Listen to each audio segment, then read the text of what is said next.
Saddam, eh, American Gang,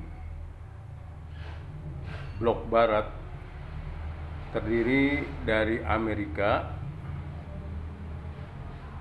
Kanada, negara-negara barat, maksudnya Eropa Barat, ya termasuk juga Jepang, Korea Selatan, juga monarki-monarki di Timur Tengah. Nah, ini kita sebut American Gang. Mereka berusaha ingin mewujudkan apa yang disebut New Order, tata dunia baru. Tapi dalam pelaksanaannya,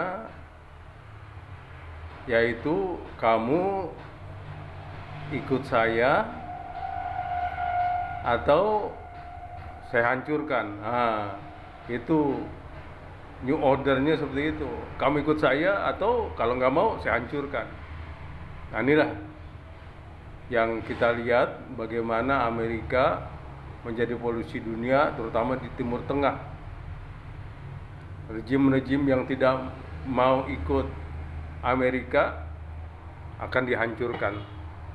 Yang coba-coba melawan Amerika akan dihancurkan. Di Timur Tengah hampir semuanya itu rejim-rejim jatuh, kecuali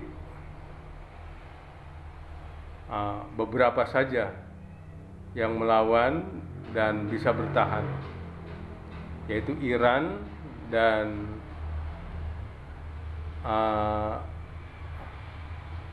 Hafez al-Assad, Syria.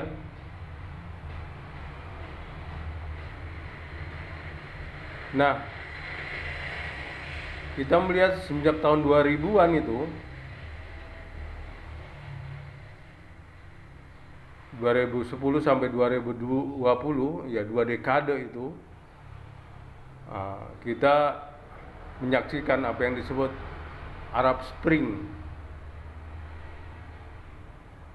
Negara-negara Arab, rakyatnya bangkit, ingin mewujudkan demokrasi katanya. Karena di negara-negara Arab ini, kalau tidak di bawah ya negara, ya raja yang zalim, ya di bawah negara otoriter, ya penguasa otoriter. Nah, akhirnya kita menyaksikan datang era medsos, beberapa negara itu luluh lantak gitu. Karena tadi itu pemberontakan rakyat yang didukung oleh Barat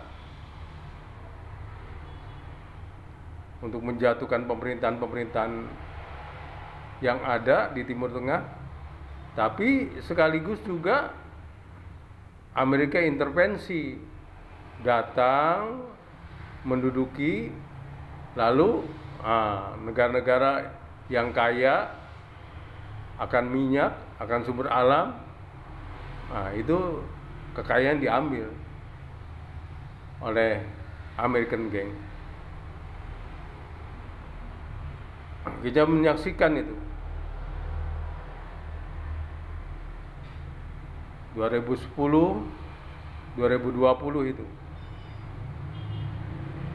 Tapi ya kembali itu negara-negara yang anarkis, terjadi pemberontakan, tidak stabil, akhirnya rakyatnya itu keluar dari Timur Tengah, melakukan pengungsian. Tentunya akhirnya mereka mengungsi ke negara-negara Eropa. Jadi Amerika yang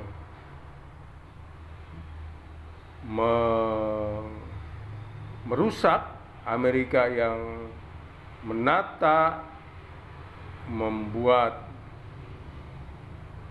ya negara-negara Timur Tengah tidak stabil, akhirnya karena tidak stabil pengungsi datang itu ke Eropa.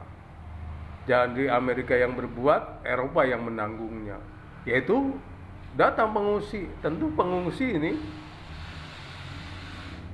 dari negara Timur Tengah, apakah Libya, apakah Tunisia, apakah ya Sudan, ya negara-negara Timur Tengah itu banyak rakyat yang mengungsi ke Eropa. Nah, Eropa tentunya harus menanggung pengungsi-pengungsi yang jumlahnya jutaan itu.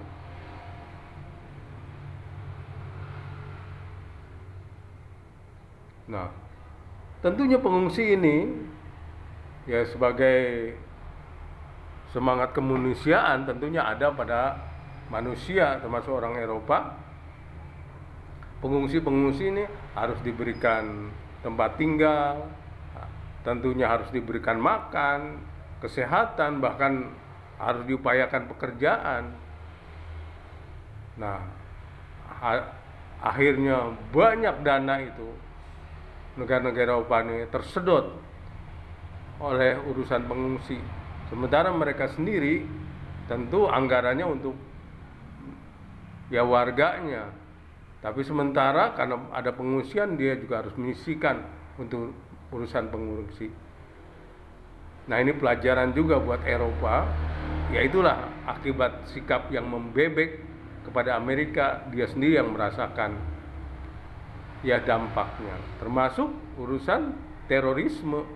Karena pengungsi-pengungsi itu banyak sebelumnya adalah orang-orang yang sudah kena virus Wahabisme, sehingga ketika datang ke Eropa membawa juga terorisme. Mereka melakukan kekerasan-kekerasan, pemboman, dan juga kerusakan-kerusakan. Inilah diharapkan pelajaran buat Eropa supaya mereka bertobat, jangan ya begitu saja membebek kepada Amerika, yang akibatnya negara mereka sendiri yang merasakan dampaknya. Adanya banyak pengungsi yang harus ditangani, baik makan, perumahan, pendidikan, kesehatan, ya pekerjaan, termasuk juga urusan keamanan. Demikian, salam.